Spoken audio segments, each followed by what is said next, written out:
Okay, good evening, wherever you are. It's my honor and privilege to introduce everyone the Honorable Mrs. Michelle Maisel. Now, Maisel, she is the dream. She's the dream realized by her ancestors, her enslaved ancestors, how they wanted their future descendants or their progenies to do well in this country. So Mrs. Marcel has a BA in sociology and social sciences from Stanford University. Yes, that's Stanford, the West Coast Harvard in Palo Alto, California. She has a master's degree in counseling psychology from California Baptist University. Also, just because she felt like it, she has a master's degree in educational administration from Concordia Lutheran University in Orange County, California. She also is the school board president of her local school board district, and she happens to be my fellow Rotarian. Now, where did all this flowering begin? But from one taproot. A taproot is the root, the main root of a plant. And this taproot, for it to die, you have to tear the entirety of that plant out of the ground or poison it. If you just cut the top off of it, it will continue to flourish. And this taproot of Mrs. Maisel, her name is Hannah Millie. Now, Hannah Millie, oh boy, she was one tough woman, someone to be admired, and she was distinguished. She was an educator. So she left the East Coast, went through Texas, and came to Los Angeles in the late 1800s. Now, she was an educator at that time, and she heard about the California dream. And so, like most African Americans, or at that time, the colloquial term or that vernacular at that time was colored people. So the Great Migration happened, and she was a part of that. And she came to Los Angeles seeking employment because she was excited, because she was going to be able to do what she has always done, which was to teach. That was it. She just wanted to teach. So she applied, and then she went in to apply to get the teaching position. Didn't happen because she was colored. So Hannah, being the taproot, was dismayed for a period of time, but she pulled herself up by the bootstraps. She had to find those bootstraps because it wasn't given to her. No one gave anything to Hannah. So she made her own bootstraps. She made a way when there wasn't a way. That's the history of our culture. Now, when she was denied that teaching position because of the color of her skin, her content of her character showed, as Martin Luther King would say. So her descendants or progenies, or better known in metaphoric terms, her flowers, they were able to walk the most prestigious halls of schools throughout the United States, government agencies, the armed forces, even an honor guard member in the White House.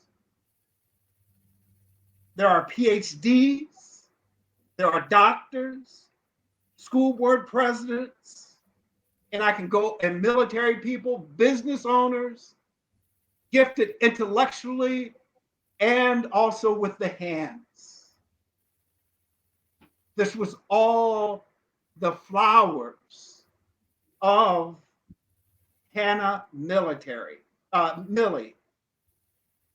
Her belief in God, service, education, persistence, and love of family produced such great flowers.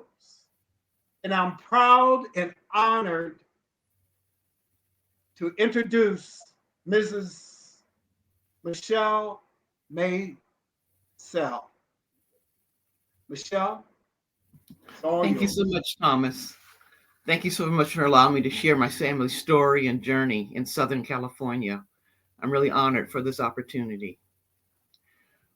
My friends that are here, I wish to tell you the lineage and the progress of my California Black American family from the 19th century to now, the 21st century. My family's educational and professional attainments have triumphed us in the once subliminally racist environment of Southern California. I will add at this point that much racial and ethnic progress in the topic of equality has occurred by today, the present times in which I am sharing this story. But California discrimination practices were different from the more overtly manifested discrimination practices of the American South. My family have achieved these gains through patient faith and true friends of many cultures throughout our tenure in California. Our faith and friend groups have helped us valiantly and steadily maintain through several of life's real challenges over time. The story, Hannah's story, begins around the end of the 19th century, about 1897 or 1898, when Hannah, an optimistic, mixed race, brown skinned young woman, journeyed from her birthplace in Texas to Los Angeles, California. Her dream and plan was to take her qualified teaching experience, Texas teaching experience, to California and begin teaching in the Golden State, a land where dreams were supposed to come true. This young Hanny Miller's teaching beginnings in Texas were like those of the TV famous Laura Ingalls Wilder, the true life character in the Little House on the Prairie series, based on Wilder's books, which I myself fervently read when I was an adolescent. Many small communities in early prairie and Western America would often select and award their most promising and scholarly student a teaching position without much formal training when that teenager recipient had graduated from the course of study for that community school system. Hannah dutifully accepted the assignment she was given in Texas and taught for 3 to 4 years. During that time, she married and birthed a baby girl. Hannah's special skills were proficiency. I hear an echo. Is that a problem? No, I guess not. No, just go right ahead. Okay, sorry. Thank you. Mhm. Hannah's special skills were her proficiency in speaking, reading, and writing 2 languages. Her native German, that was her family language, as well as American English. Her family was bilingual.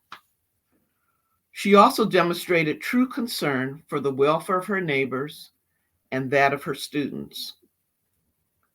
Hannah shared these points of her early years with her first granddaughter, my mother, whose oral histories to me are the basis and the source of these tellings I'm sharing with you today.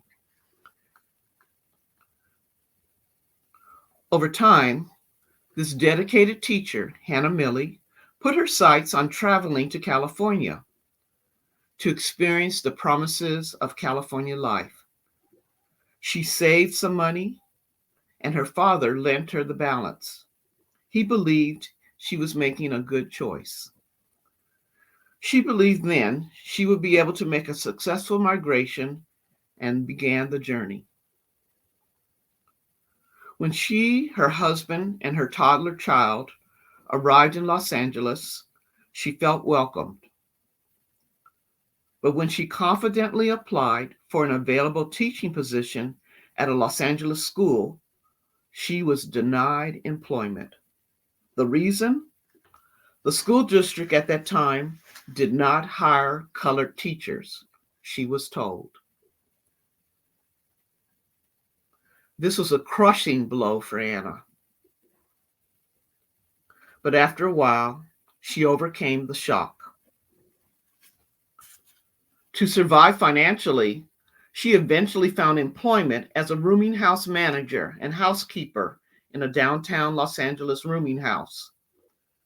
Her husband, on the other hand, was unable to stay in the marriage and support her. The marriage dissolved. Mm. In time, while working at the rooming house, Hannah met another brown-skinned man with whom she found much common ground and understanding. They married, and after a season of many miscarriages, this union birthed another baby girl. This new addition became my grandmother, the mother of my mother. Thus, my friends, my family became rooted in the life and history of Los Angeles. We've been living in Southern California 5 generations now. We are today mainly Christian faith believers, living amongst many other faith peoples in Southern California. Many of our family follow the teachings of the Bible. Time and experience have emboldened us. Hannah Milley's descendants, we have strengthened over time from that ignoble, blatant, and gut-wrenching insult of decades ago. My testimonial today is a reflection and has a summary statement of that event. Is that the faith, determination, and persistence of we, Hannah's descendants, have achieved the ultimate last laugh through our notable occupational and educational attainments that I share with you today. A biblical promise illuminates this rectification we have received. Joel 2:25 in the Old Testament states, "He shall restore the years the cankerworm has stolen." Yes, yes. In the ensuing years after Hannah's second marriage, she became a dedicated Bible scholar and teacher, instilling the Word of God and its promises in the lives of her children and her grandchildren. She also practiced as a midwife, was admired for her skill with community doctors, and in the years of the Depression, she would often help people who were out of work and could not read find day jobs. My mother fondly describes how she would write the directions on a person that she found or approached her saying they needed work. And she would write the directions and say, take this piece of paper and go to the bus and give it to the bus driver. Wow. And here's some change, maybe a quarter, for your transportation fare. And at the end of that day, the person would come back at the end of their day's work and return that 25 cents to Hannah. Wow. And That was, they took the red car? Yes, yes. That's, yeah. Uh-huh. Go right ahead. Yeah, it really warms me to hear that kind of contribution. Yes. Hannah and her second husband lived in a multi generational housing arrangement with their married daughters, their husbands, and several grandchildren during the years of the era and the World War II years of the 1930s and the 1940s in the greater Los Angeles area. And that is the oral history that has been handed down to me. My final presentation is the flower, the culmination of hope. Hannah's two daughters each had children. The oldest daughter had two sons. Both became gifted musicians, sometimes performing with local bands or ensembles. This oldest daughter of Hannah was also an especially gifted pianist herself, but did not perform publicly. She often worked as a person who may cook food as a caterer for wealthy parties in the area of Los Angeles. Each of her sons also served in the U.S. Navy. The youngest son went on to college on the GI Bill and became a credentialed public school teacher and principal in the Los Angeles school system. Finally, Hannah was vindicated. Her dream was realized through her grandson. This was during the 1960s, the 1970s, and the 1980s.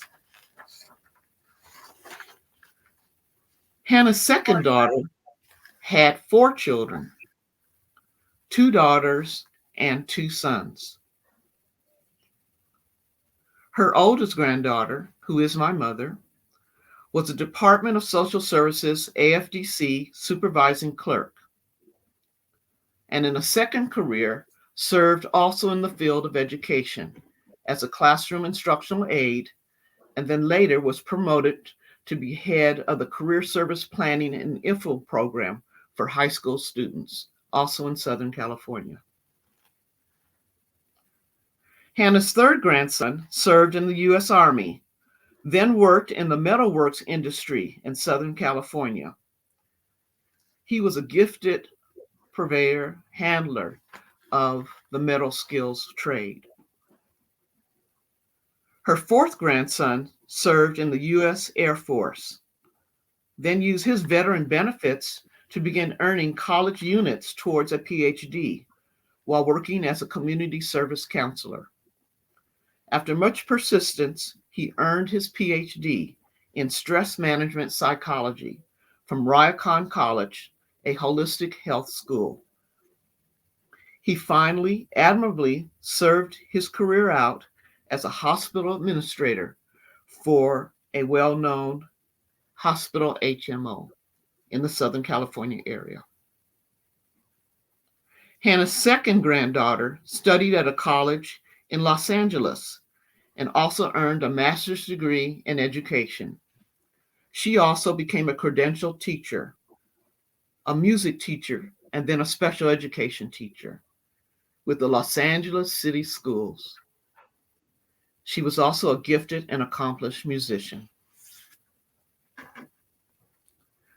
More recently, Hannah's great-grandchildren have grown, most of them going to Southern California schools. Her oldest great-granddaughter, myself, was accepted to and graduated from Stanford University in California. Her first great-grandson achieved honorable service in the U.S. Air Force also, and has now built a lifetime career as a skilled and respected regional maintenance operations supervisor for several multiple dwelling complexes in California. The second great-grandson was a high school drum major of a celebrated high school marching band in Southern California. When he entered the U.S. Coast Guard after high school graduation, his training officers chose him to become a member of the U.S. Coast Guard's unit of the prestigious U.S. President's National Honor Guard. Those men and women you see serving around the president in national ceremonies and sometimes at state funerals. He was stationed in Washington, D.C. for 4.5 years. And while at this assignment, he was also chosen to and honored with the uh, favorable ability to teach a class for the U.S. presidential classroom.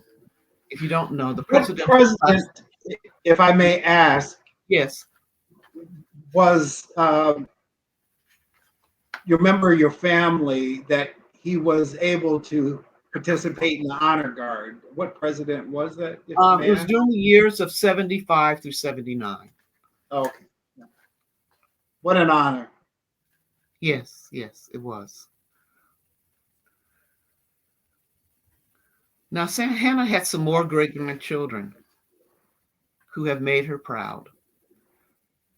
Hannah's second great granddaughter is a graduate of the University of California in English.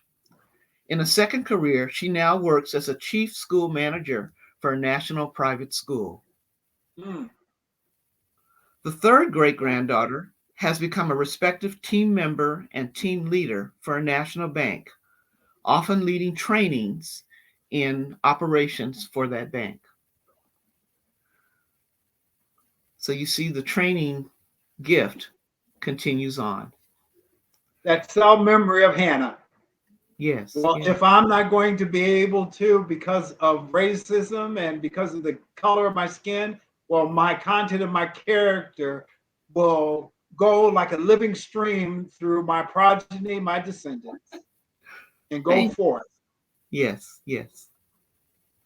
Very poetic and very true. I hold that view very strongly, and that's why I want to share the story to encourage those who can be encouraged by our quiet witness.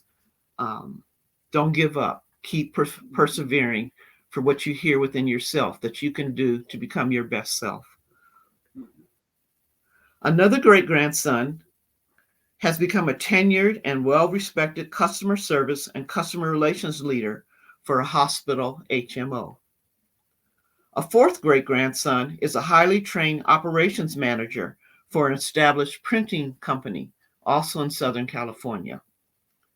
A fourth great granddaughter also holds a master's degree in education services. She works with human resources for another California public school district. Mhm. And a fifth great granddaughter has learned American Sign Language. Hmm. Now, the fruit of the seed doesn't stop there. If I may say something, Go ahead. interject something real quick that came to me, just like Moses was able to peer into the promised land, Mm-hmm. Martin Luther King went to the mountaintop Mm-hmm. and he said so poetically, I may not get there with you, but I know we as the people will get there. Can I get an amen? And Hannah's flowers are in the promised land. Yes, yes, we are. Go right ahead. Hannah's great Hannah's granddaughter later on in life, not much later, but in a second chapter of her life, married again and had married a man with 5 children. Three of those children have also maybe benefited our illumination of Hannah's legacy. A step great granddaughter became a very talented and skilled registered nurse. A second great great granddaughter also graduated from a UC campus, University of California campus, and is a medical school graduate. She has become a respected medical researcher and has built and developed a lab program where she is able to teach aspiring doctors and future medical researchers the very valuable skills of lab research. Again, that teaching ability. And a step great grandson also a military vet, became a federal supervising accountant, greatly skilled in accounting. Today, when all of us remaining descendants of Hannah gather, we all gather lovingly, respecting one another and encouraging one another. The journey has been very satisfying, very As satisfying. she modestly says. Now, that what a presentation. I would like to say that I would consider Mrs. Maisel as what in Africa they call it a guru, or it's a GRIOT. Giro, I'm not, say that again. Giro, Giro. Thank you for. By the way, Mrs. Maisel speaks three languages. What are those not as languages? fluently as earlier, but yes, I've studied Spanish, Italian, and of course English and Black English, and have done some studies in linguistics. Now, an African tribal storyteller or musician is called a Garo. The Garo's role was to preserve the genealogies and oral traditions of the tribe. They were usually among the oldest men. However, on the feminine side, Miss Maisel is that same person. All the descendants that have gone before her are within her cell memory. And it is important to keep these stories alive. This is not just an African American story. This is a American story. I Whether would you're African American, Asian, Jewish, whether you are Italian, it doesn't matter. This is a story of being planted in the racist soil, but blooming where they are planted. I would agree. Now, in growing up, Mrs.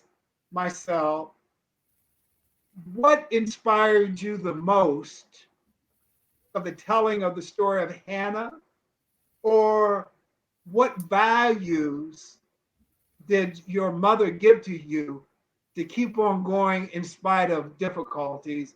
Because we, not only being a woman, being a woman and being African American, you had to face misogyny, paternalistic attitude, but apparently it looked like, and it looks like, just like Hannah, you adapted. So, what kept you going?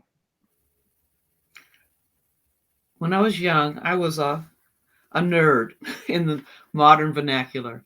I was a bookworm, and my favorite reading was history and biographies. Biographies, especially, gave me those snapshots of people who overcame the odds. And my mother, while she was a working single parent, she contributed to my education by often taking me and my brothers to the library. Since I was 6 years old, she encouraged us to be library card holding children.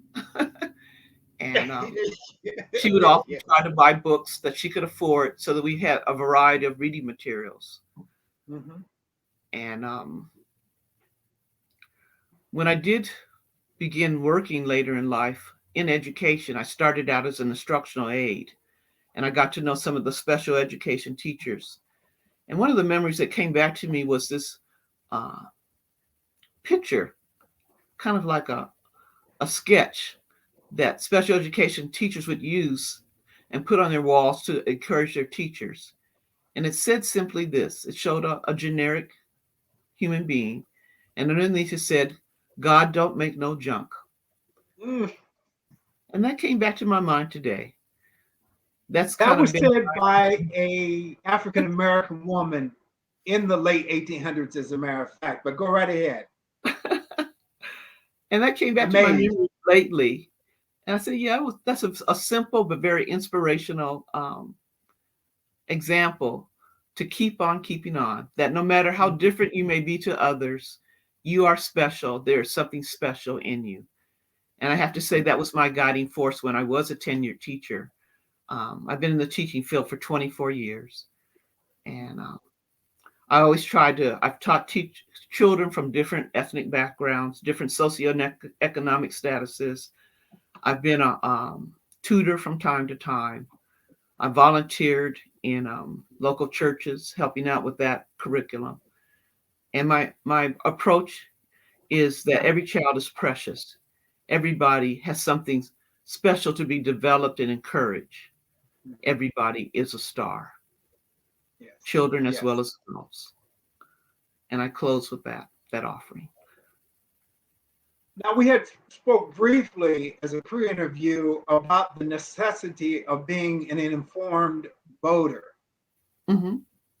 What is your opinion about voting? When I was coming through high school, junior high and high school, it was stressed upon us students in a mostly African American community that the right to vote was precious. Mhm. And as I become a teacher, it's something I try to maybe sometimes informally impress upon my students. The right to vote is precious. It was a mandate to her grandchildren by my grandmother, my mother's mother. No matter what the election would be as we were growing up over the 60s, 70s, 80s, and 90s, whenever she saw, she says, don't forget to vote. It is a precious right. And I so appreciate that because sometimes I've been busy and been tempted not to vote, but it comes back to me and I try to dig in and do the homework about that election, about the people I have to choose from. And I just want to share that. That's my message to the American people as I go forward whenever I can, especially in these contentious times politically that we're going through. It doesn't matter who you decide to vote for, but Mhm. do your homework. Don't just idly and emotionally vote. No matter whether you have only a high school, whether you have a college education or only, in some people's opinion, a high school education, it's still an education. You've come through and studied something about the Declaration of Independence, the constitutional rights, the Bill of Rights, and hopefully you've from time to time learned about some of the people in your community that are being put on the ballot to represent your interests. Take it seriously. It is a serious right and a very precious privilege. Treat it as such always, always. Perfect. Now, what years did you go to Stanford, if I may ask, In the 70s. in the 70s? Mhm. Now, was there a predominance of, probably so, of Caucasians there? And was there few African Americans there at that time? The class I matriculated with was one of the largest African American classes to Mhm. enter Stanford. And we had a variety of experiences. I learned a lot. I'm glad that I went there. I met some very special African Americans from all over the United States. And my hope when I was younger, because as I said, I was more or less a nerd. I was always at the top of my class all throughout elementary, junior high, and high school. And I fervently want to get in an environment where there were other students that I didn't stick out as the only nerd. So being at Stanford was that special experience for me, kind of a answer to a silent prayer. And Yes. I was shy at times, and but I learned, and I had precious memories of the people I met, both African American, Caucasian, Hispanic American, um, South Americans, Africans from that came to Stanford. It was a beautiful experience of education. Beautiful. So you didn't feel like the odd person out?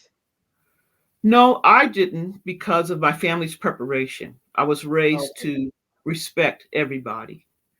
Okay. And my family was So aware even of at it. that time, your ancestors had a worldview, not just Yes, a black yes, perspective. yes. Okay. We were aware of the racial dilemmas, but my Mhm. mother, her attitude that she sent us out the door was, don't hate people, get to know them for who they are. In the essence Right. of Dr. Martin Luther King's uh, teaching to all of us, judge people by the content of their character. And Exactly. that guided me as I integrated and mixed in a new environment. Now, while you were there, that helped you to understand that we are all the same, but just different. We may have different religions, we may have different beliefs, we may come from different um, backgrounds, but what similarities did you notice when you were at Stanford from people throughout the world that went to Stanford? So many people are essentially and natively gifted. And as I become an educator, my philosophy is everybody's born with a gift. Some people have two talents or three talents, but everybody has at least one talent. And if you can respect that person as one having the right to be a human being, and then get to know them and learn, well, what is their talent? What are they bringing to the table? And learn to treat them as you want to be treated, The golden rule. then maybe more of us can learn to reach across and spend time listening to one another. I think the crucial underpinning um, problem that we face today in America is that too often we have not spent enough time getting to know each other in our communities. Mhm. Um, that time to talk to your neighbor. We're so busy making a living sometimes that we don't Mhm. stop and just learn to who is thy neighbor and what makes them tick and what do they bring That's to the it. table? What do they have to offer? More of us need to share that diplomatic approach. That's it. So busy making a living, we're not living. Yes, yes. The dividing line of people on their cell phones or on their computers. There's this great analogy of this one comedian where he was viewing in a car that was beside him, and there were four people in there, and all of them were on their cell phones. I think I've seen And that. Yeah. so there's a lack of communication. We're losing social skills. So, one of the main reasons, since we both are in the baby boomer generation, is to hand down the wisdoms that we have learned, which is to listen without judgment, talk after the person has spoken so you can fully understand them. So these are skills, unfortunately, even though we have better communications in terms of the computer and things like that, it's like learning another language. However, we are going backwards when it comes to socialization skills. That's one of the reasons why I'm doing these series with women in particular, is because that for too long uh,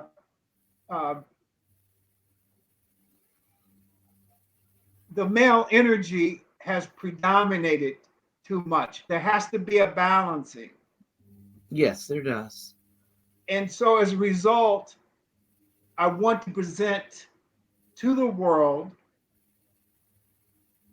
the feminine perspective, because all the great lessons I ever learned in life came from women. And I am the man that I am today because of all the women that have been in my life. So we may see Mrs. Maisel's glory, but we don't know the entirety of her story. We don't know her bumps and bruises, but we know that she's the flower from that taproot called Hannah Millie. So, for those individuals out there, and particularly people of color, the women out in the audience, what would you say are some of the characteristics of adapting to our society that we are in? Don't be afraid to share your story. Don't let people judge you and judge you on the outside.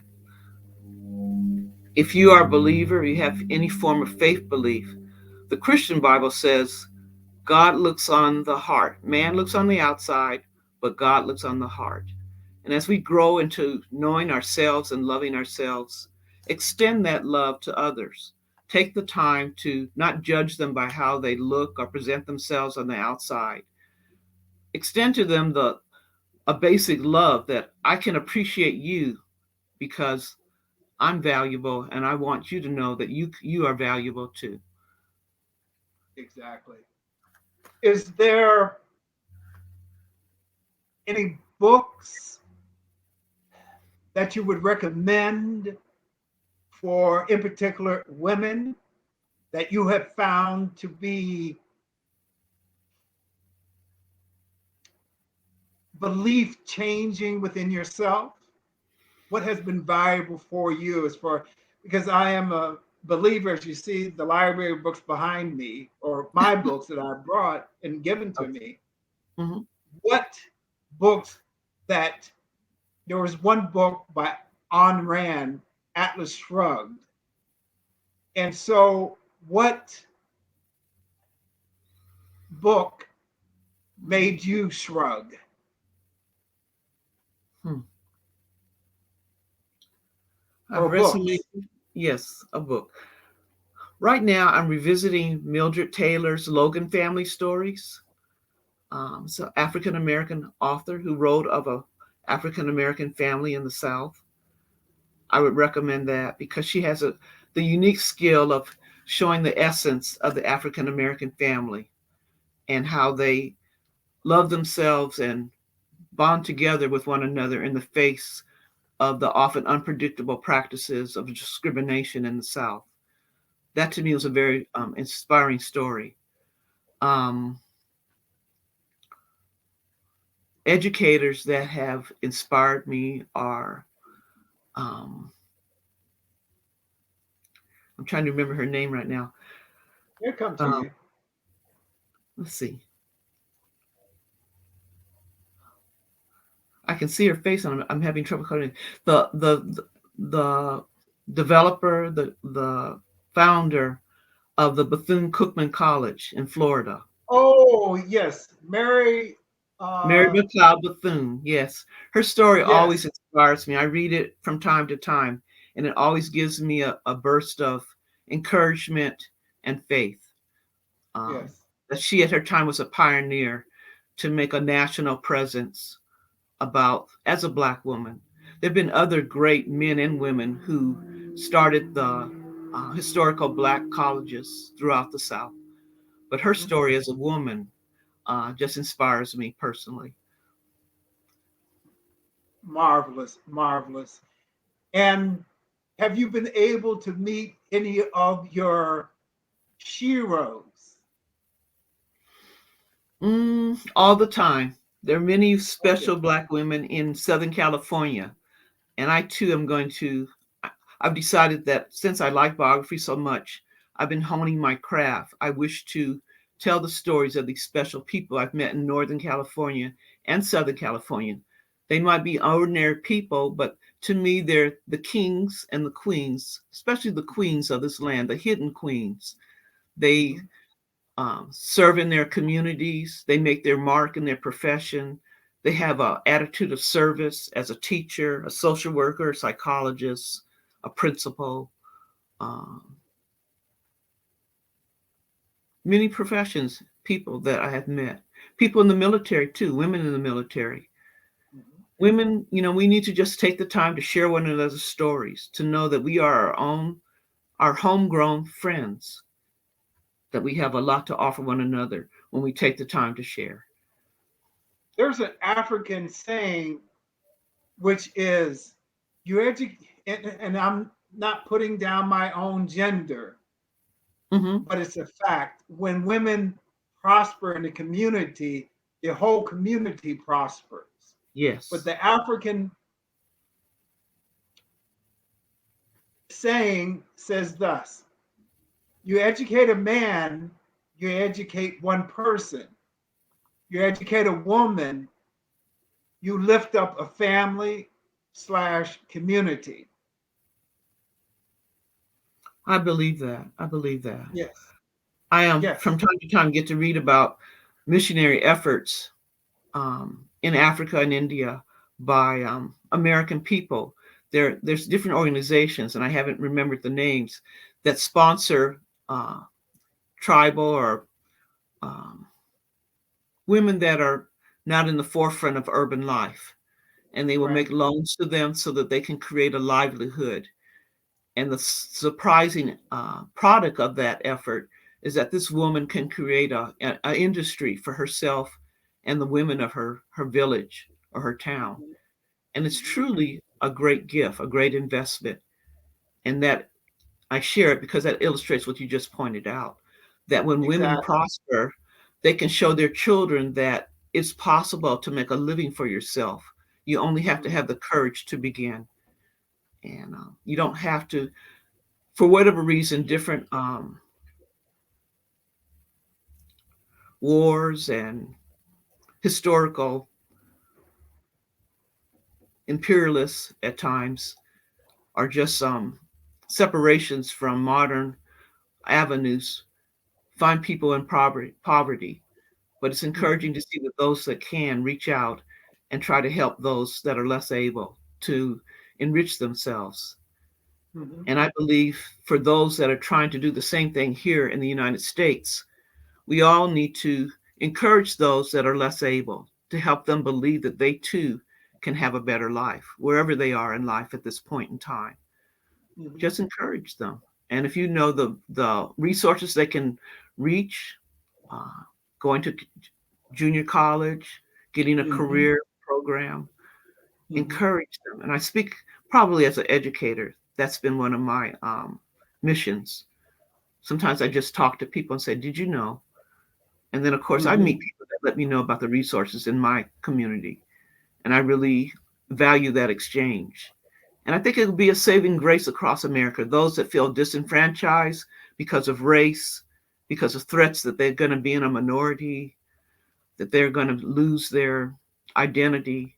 It's not true. Just have some way to make a living for yourself, something that that's it. expresses what you believe you were created for. And I've read Rick Warren's book, The Purpose Driven Life, Christian, Yes. Christian conversation to that basic philosophy Mhm, that everybody has something to offer. They just need encouragement to develop it. And if all we that's been, need, go ahead. I'm sorry. No, go ahead. I think that's been missing in so many avenues of American life as we face this great political debate and misunderstandings, is that so many people feel like they're not important. But if they can have people in their community, in their state, in their church, help them know that they are important. They came here with a gift.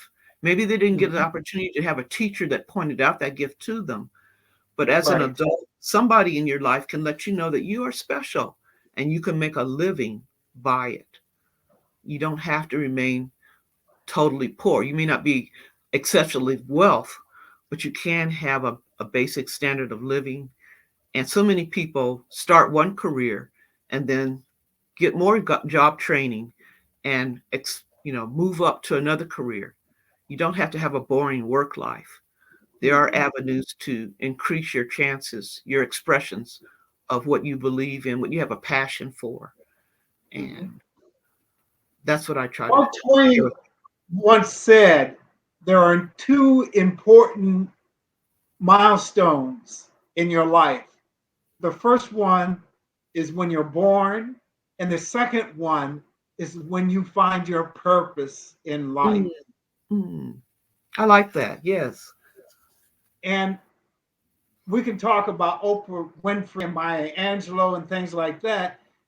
But these two women are perfect examples of having the strength of character to do Yes. one Yes. thing, to be themselves, the character to be themselves.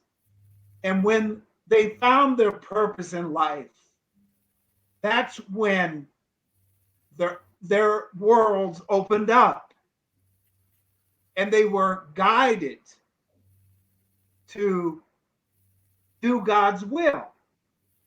And they have moved, because there's another African proverb that says that when women awake, they can move mountains. I will hardly stand for that. That's true. That is So true. My there own is, learning and education has often surprised me, but it's been encouraging to my two daughters, and I've seen the fruit of my witness in their lives. They are some very remarkable American, African American women, Black American women. yes. So you are the storyteller. Hmm. And I hope that you felt the dignity and the power of your ancestor, Hannah I do. Millie, I do. coming through you and giving what she was able to overcome. There are no small acts of kindness. Her writing the instructions down, even though she was denied instructing by becoming an instructor in the LA school system, she was an instructor in her community. Yes, she Here, was. here's a quarter to get on the red trolleys, what they called them. They got their job and they were able to provide for their family. Yes, yes, they were. There is no such thing as a simple gesture. You don't know the outcome of just saying hello. Someone might come in to Starbucks dressed nicely and with a woman professionally coiffed and power suit on, but you don't know they might be suffering in silence. A simple good morning can change that destiny of that person. Or here, let me open that door for you. Or that dress or those shoes are beautiful. This lady, and I wasn't trying to uh, get her telephone number, pick her up, hit on her, whatever you want to say. She had this beautiful floral dress on. And my way of getting out of my shyness, I started speaking to people who intimidated me. Hmm. And she was very intimidating, beautifully dressed, professionally dressed, etc., etc. So I got up the courage and I said, ma'am, if your husband or boyfriend or your significant other has not said to you how beautiful that dress is, then shame on them. Mm. You made a great decision. Now, my mentor told me when you compliment a woman, compliment her on her decision because you're telling her that she has a great intellect and she makes great Yeah, choices I would agree and she with that. knows what to do. And I get a little teary eyed because I didn't know the effect I had on her. I was Hmm. sitting reading my book and I looked up and she was standing in front of me. And this was about 3 years ago. She Okay. said, sir, you don't know. but that made my day. Oh, how special. How special. So you never know who may be suffering in silence, Yes, yes. irrespective of being in the honor guard or being in a jail cell. We all need to be appreciated. We all need to be valued, and we all need that blessing for one simple reason. We all have God's divine spirit within us. So honor that spirit. Yes, yes, yes. So, my dear, is there anything else that you would like to say before we conclude? I just want to ask everyone to encourage their neighbors through as we humbly adjust to this COVID Yes. challenge we've been through for almost 2 years. Love your neighbor. Take Mhm. the time, as Thomas was sharing, to encourage your neighbor, whether you know them as the person next door or a stranger that you feel comfortable to speak to. Help us break down the barriers of isolation that not only COVID has put upon us, but that were there before. I truly believe that through all the tragedy of this pandemic, good can come out of it. That we can all learn to be more patient with one another, more patient with ourselves, more loving with ourselves, developing better health habits, Mhm. developing better understandings of the issues that face our communities. And most importantly, that nobody at any time in life is anybody without a teacher. Mm. Teachers are so precious. Always respect and value the teachers in your life. Thank you so My much. friends, okay, my friends, we're going to come to the end of our broadcast. If you would like to get in contact with Mrs. Maisel, you could email me at flysfar311 at gmail.com. That's FLYSFAR 311 at gmail.com. And I will pass on the message to Mrs. Maisel. Thank you. Also, Thank you so much. also, I would like to say I will be giving more and more speeches with more and more notable female and male creators, as such as Mrs. Maisel. So stay tuned. I will, as well as Mrs. Maisel will be doing, we're going to be, uh, well, it's going to be individually, but we're going to go on what is called anchor.fm. That's ANCRHOR.FM. And you can subscribe to that. And on that particular broadcast, you can actually participate in the programs and ask questions that we might not have thought of. So I'm gonna be taking my talents with others to anchor.fm. So it was my distinctly humbling honor to have Mrs. Maisel on my show. God bless. May everyone have peace profound, and may you have the joy of the love of God be shown in your life. Thank you, and we look forward to seeing you again.